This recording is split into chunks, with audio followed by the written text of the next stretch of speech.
Why was there an orchestra in Auschwitz? Well, you know, there wasn't just an orchestra in Auschwitz, there was an orchestra practically in every camp. You may well ask why. We had a job to do. We played marches for the, you know, there were all these factories surrounding Auschwitz and other concentration camps for slave labor. And the Germans, you know, like things neat and tidy, and they play marches, so we go left, right, these columns of people who go out to work and come back from work. Less people coming back than went out, usually. That was our job, number one, to play the marches, morning and evening. And we were extremely privileged, because I know that really I found that out afterwards.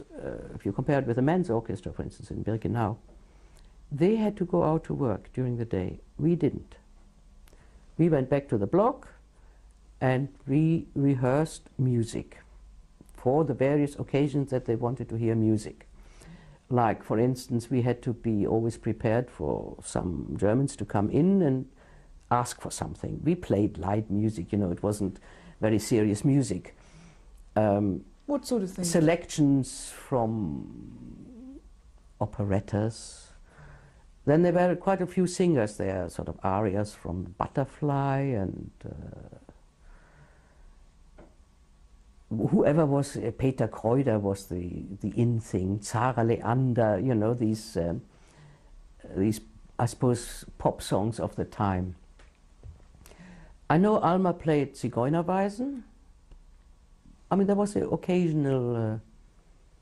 we had Zigeunerweisen, they're the gypsy. Yeah, by Sarasate. It's you know, very famous virtuoso violin thing. We had something called Dvořákiana, was some sort of Dvořák melee. But you know, there were big problems, because where was the music for such an orchestra? So there were people who were engaged to just write out notes, because we say we get a piano reduction and had to be orchestrated then for the instruments that were there. So quite a few people were employed in this slightly safer situation than going out to work. How many people in all, would you say? About 40, I would say, roughly. How many of you played actually in the orchestra? Well, I suppose Notenschreiberin, as they were, probably there were 6. So, about 40 people played, and perhaps 5 people or 6 people wrote, I can't remember exactly, wrote out the music. Yes. Men, young men, are baking potatoes in the ovens that used to be used for warming the place. Used to string a couple or two, I don't know, but they got it on the wire and used to hang it up on the stove with the potatoes inside. My block 18 was opposite the kitchen. Every morning when we used to get out, we used to get up at 4:30 in the morning to be counted. I used to notice a pile of garbage in front of the kitchen. Once I walked over and I noticed there were some rotten potatoes.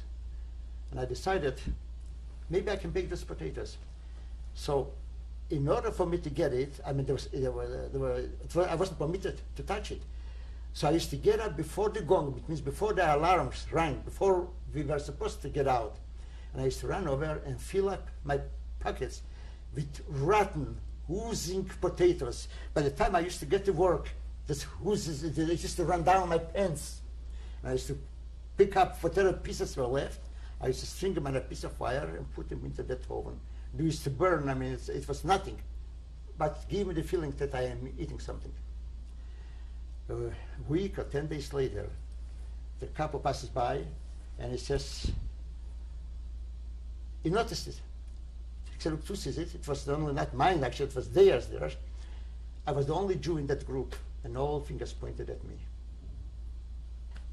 There were Czechs, there was Poles, and the Russians. Come.